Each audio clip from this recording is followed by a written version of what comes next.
Bismillahirrahmanirrahim. Assalamualaikum warahmatullahi wabarakatuh. Innal hamdalillah nahmaduhu wa nasta'inuhu wa nastahdi wa natubu ilaih wa na'udzu billahi min syururi anfusina wa sayyiati a'malina. May yahdihillahu fala mudhillalah wa may yudlil fala hadiyalah. Asyhadu an la ilaha illallah wahdahu la syarikalah wa asyhadu anna Muhammadan abduhu wa rasuluh. Allahumma sholli wa sallim wa barik ala nabiyyina Muhammadin wa ala alihi wa ashabihi wa man tabi'ahum bi ihsanin ila yaumiddin. Ibu bapak sekalian, para jamaah rahimakumullah, alhamdulillah, marilah senantiasa kita bersyukur kehadirat Allah Subhanahu wa taala. Karena hingga malam hari ini Allah Ta'ala senantiasa berkenan melimpahkan nikmat dan karunia-Nya kepada kita semuanya, sehingga pada malam hari ini sekalipun suasananya hujan deras, alhamdulillah kita bisa hadir di masjid ini. Pertama, untuk sholat maghrib dengan berjamaah. Tentunya langkah kaki kita dicatat oleh Allah sebagai sarana untuk menghapus dosa, dan langkah kaki yang lain sarana untuk meninggikan derajat kita di hadapan Allah. Itulah sabda Nabi dalam hadis yang panjang.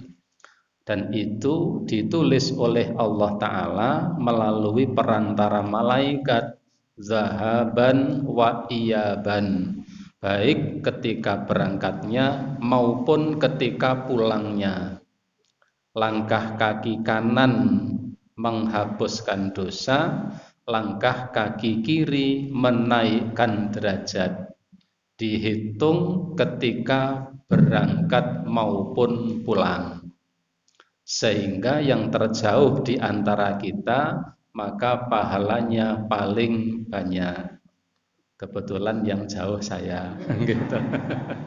Sing paling ada kula. Anu kok ngangge rudha, ana rodane sing mubeng sing diitung ya. Kita ndak usah repot dengan hitung-hitungan matematika, karena matematikanya Allah itu selalu di atas matematikanya manusia. Artinya kita hadir di masjid ini, sholat berjamaah dengan ikhlas, insya Allah menjadi satu sarana untuk mendapatkan derajat yang tinggi di hadapan Allah.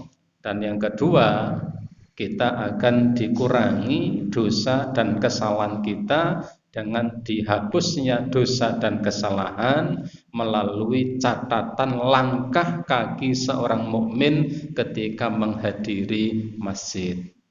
Karenanya sekali lagi, semakin jauh langkah kaki seseorang, maka pahalanya pun juga akan semakin banyak.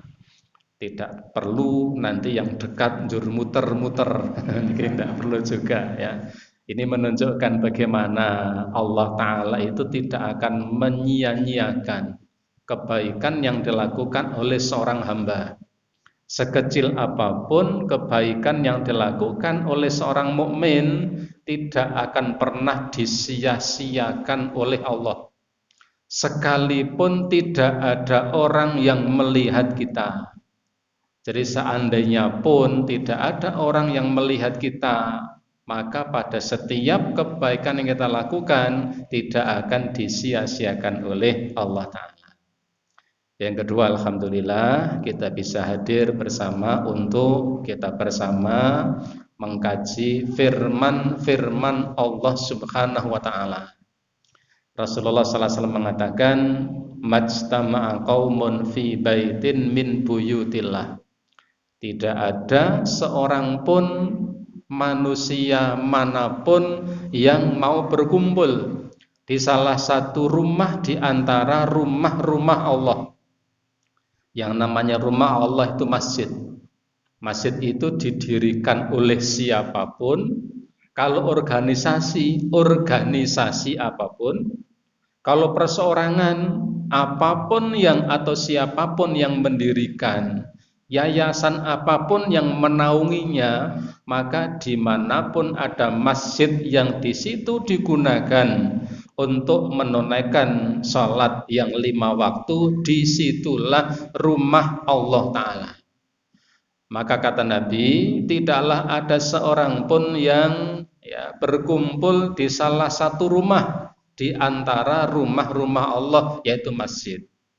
Berkumpulnya kata Nabi, berkumpulnya itu ada dalam rangka apa? Dalam rangka membaca kitab Allah Ta'ala, wa yatadarasuna bainahum, yatluna kitab Allah. Berkumpulnya manusia di masjid itu dalam rangka membaca firman-firman Allah Ta'ala.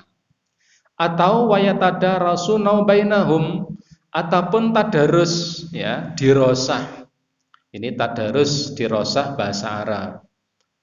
Dirosah itu dalam bahasa kita maknanya itu adalah pengkajian, mengkaji, meneliti, memahami. Memahami apa? Memahami firman-firman Allah Subhanahu wa Ta'ala. Tidak ada seorang pun, siapapun yang mau hadir di salah satu rumah di antara rumah-rumah Allah, hadirnya itu dalam rangka untuk yatluna kitab Allah, hadirnya dalam rangka untuk satu, membaca firman-firman Allah Ta'ala. Atau kalau tidak membaca, yatadarasuna bainahum, untuk melakukan dirosah, tadarus. Tadarus itu mengkaji ayat-ayat Al-Qur'an. Kata Nabi sallallahu alaihi wasallam, illa nazalat alaihimus sakinah, kecuali satu, Allah pasti akan memberikan sakinah, bukan sakinah, sakinah, Allah pasti akan memberikan sakinah. Sakinah itu artinya apa? Ketentraman, hati yang tentram, penggalih sing sekejo itu. Kata Nabi begitu, siapapun mau hadir di masjid, berkumpul untuk membaca Al-Quran atau mengkaji isi Al-Quran, kata Nabi, satu, orang itu pasti akan Allah berikan ketentraman. Tentram kalih senang itu beda, benten. Nek seneng niku iso digoleki. Tapi kalau tentram itu fadlun minallah, pemberian dari Allah Ta'ala. Terus nek seneng niku iso digoleki, mancing niku seneng, seneng. Nyumet mercon, umpetan, ana wong mlaku, ora ngerti sumet saka dodowan, njur mbasa mercone jeblok, niku sing liwat kaget, niku ngintip, sing nyumet seneng ora jamak niku, kek-kekan, itu senang. Terus senang dan tentram itu beda, benten. Nek seneng niku iso digoleki. Kadang regane larang, kadang regane murah, ngoten. Nek kula ceh cilik biyen arek golek seneng niku murah. Pados godhong kopi terus dipincuk ngeten iki, godhong kopine diparingi napa niku? Dikasih biting, mangke tengahe niku diplantangi biting, tengahe kei jagung. Mengko njur ker ngoten, pitike nyepak njur notol niku ora weruh napa? Ya saking bodhone pitik niku kok ya ora culke ngoten niku. Terus dicucuk, terus digabur-gabur, nabrak-nabrak tembok niku, wah sak anake, sak bojone, sak bapakne leh guyu niku nganti keping-kempel. Itu senang. Seneng niku iso digoleki. Tapi kalau ketentraman itu fadlun minallah, pemberian Allah. Tentrem niku ra iso digoleki. Sebab tentrem niku peparing saking ngarsanipun Allah Subhanahu wa taala. Nah, Nabi mengatakan begitu. Ketika ada di antara orang mukmin mau hadir di masjid untuk mengkaji ayat-ayat Al-Qur'an, Nabi mengatakan Allah pasti akan memberikan ketentraman bagi orang itu. Maka berlaku kebalikannya. Kalau di antara kaum muslimin dan sewu, di antara kaum muslimin kok ora gelem sapa masjid, maka sulit untuk mendapatkan ketentraman. Sekalipun bergelimang kesenangan. Niki kunci. Karena ketentraman itu adalah pemberian dari Allah Subhanahu wa taala. Nek seneng iso digoleki, tapi kalau ketentraman itu pemberian dari Allah taala. Itu akan Allah berikan kepada orang yang hadir ke masjid untuk mengkaji Al-Qur'an. Kalau nek ngaji niku lak do tentrem. Saking tentreme leh jago nganti ngantuk. Mergo saking tentreme niku. Kalau nek enten piantun ngaji njur nganti ngantuk merem niku nggih husnudzone mergo saking tentreme niku saking tentreme. Itu yang pertama. Yang kedua, Nabi ngendika nazalat ilmus sakinah. Yang kedua, wa ghasyiyat humur rahmah. Siapa yang mau hadir di masjid untuk mengkaji Al-Qur'an, mengkaji firman-firman Allah taala, yang kedua kecuali Allah berikan sakinah, yang kedua Nabi mengatakan wa ghasyiyat humur rahmah. Allah taala akan memberikan rahmat kepada orang itu. Rahmat. Bis sekalian, apa perlunya dengan rahmat? Bis sekalian, rahmat Allah itu sesuatu yang sangat diharapkan, sesuatu yang digadang-gadang oleh setiap mukmin, setiap umat Rasulullah Sallallahu Alaihi Wasallam. Kenapa?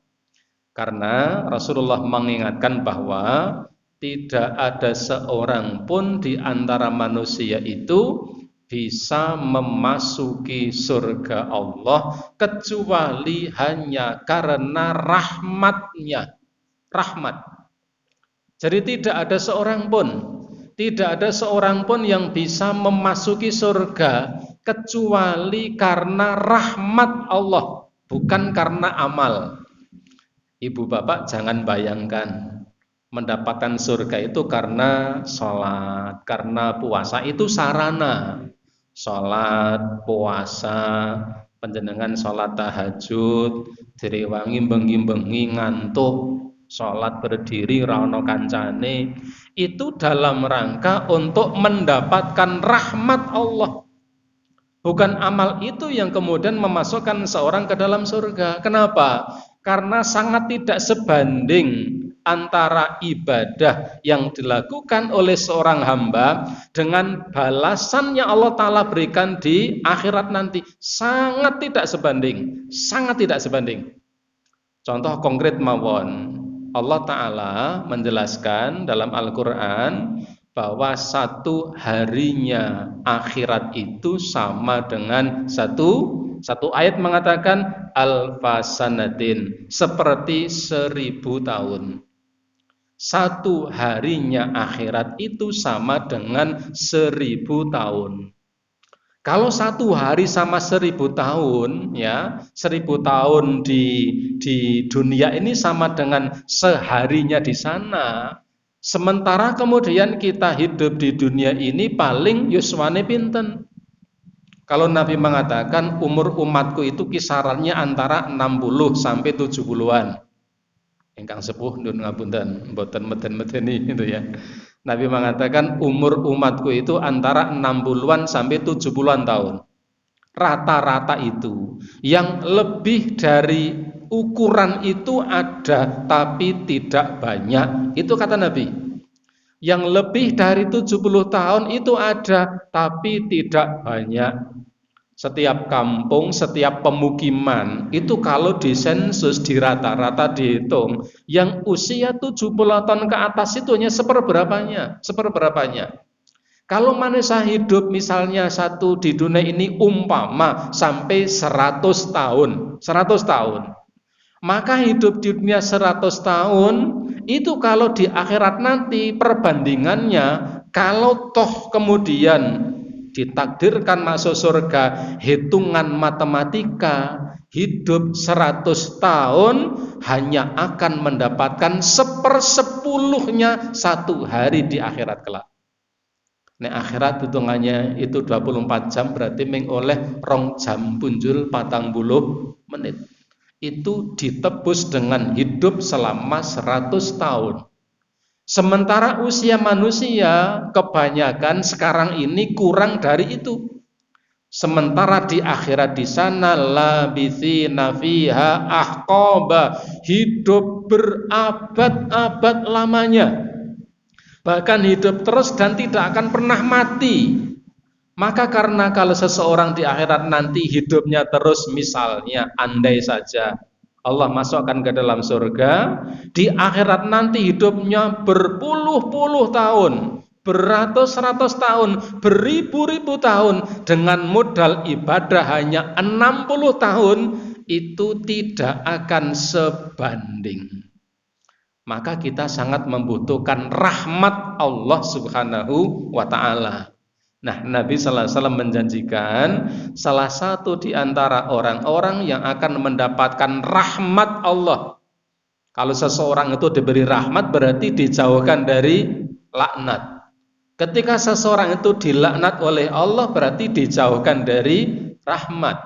Ketika diberi rahmat oleh Allah berarti dijauhkan dari laknat. Salah satu yang akan Allah berikan rahmat adalah orang-orang yang hadir di masjid untuk bersama mengkaji firman-firman Allah Subhanahu wa ta'ala. Itu yang kedua.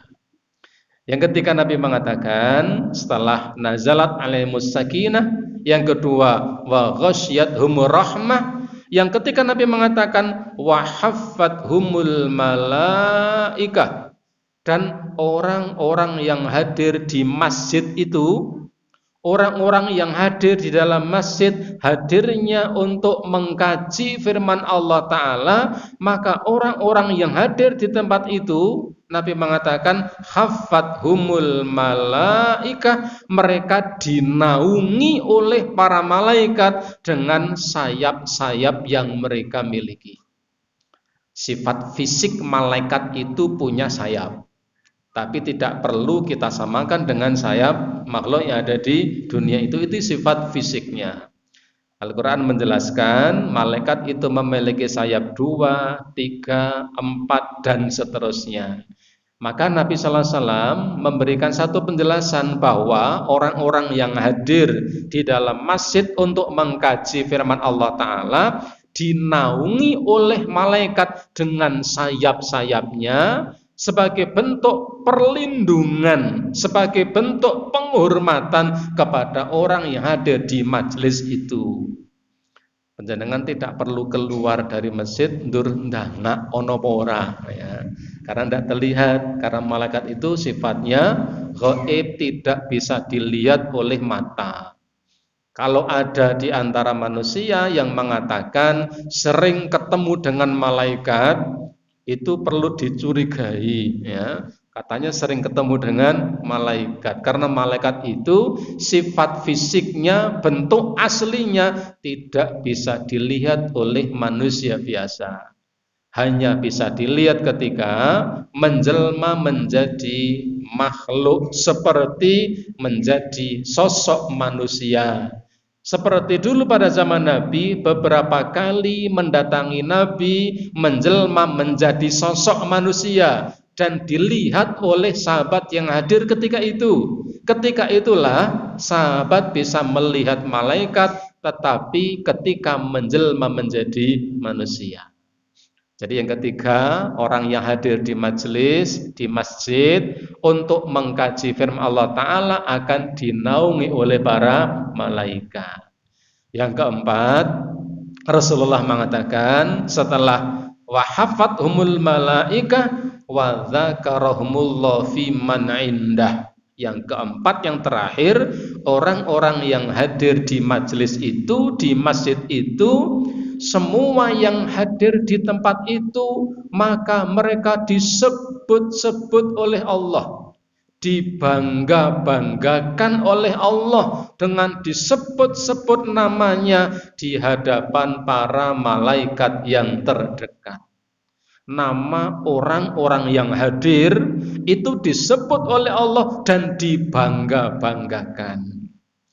Ibu bapak, kita bisa membayangkan begini, kalau ada pejabat yang hadir di tempat kita, misalnya kita ya ada majelis bersama pertemuan satu RW atau satu kelurahan misalnya, didatangi oleh pejabat tinggi, misalnya di atasnya bupati, misalnya gubernur, misalnya hadir di tempat panjenengan punya acara, ada rapat di kelurahan, dihadiri oleh gubernur, kebetulan panjenengan punya nama yang dikenal oleh Bapak Gubernur, kemudian berulang kali beliau menyebut-nyebut nama panjenengan, setiap kali disebut itu senenge ora karu-karuan.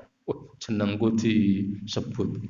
Yang tadinya kelambine rada longgar mendadak rada sesak sidik kan itu. Karena seneng namanya berkali-kali disebut. Itu baru disebut oleh manusia. Bagaimana kalau nama kita disebut-sebut oleh Allah Ta'ala di hadapan para malaikat yang terdekat. Ibu bapak, itu adalah di antara sekian nikmat, sekian anugerah yang Allah Ta'ala berikan kepada para hambanya yang mau hadir di masjid, di rumah Allah Ta'ala dengan satu niatan adalah untuk mengkaji firman-firman Allah Subhanahu wa Ta'ala.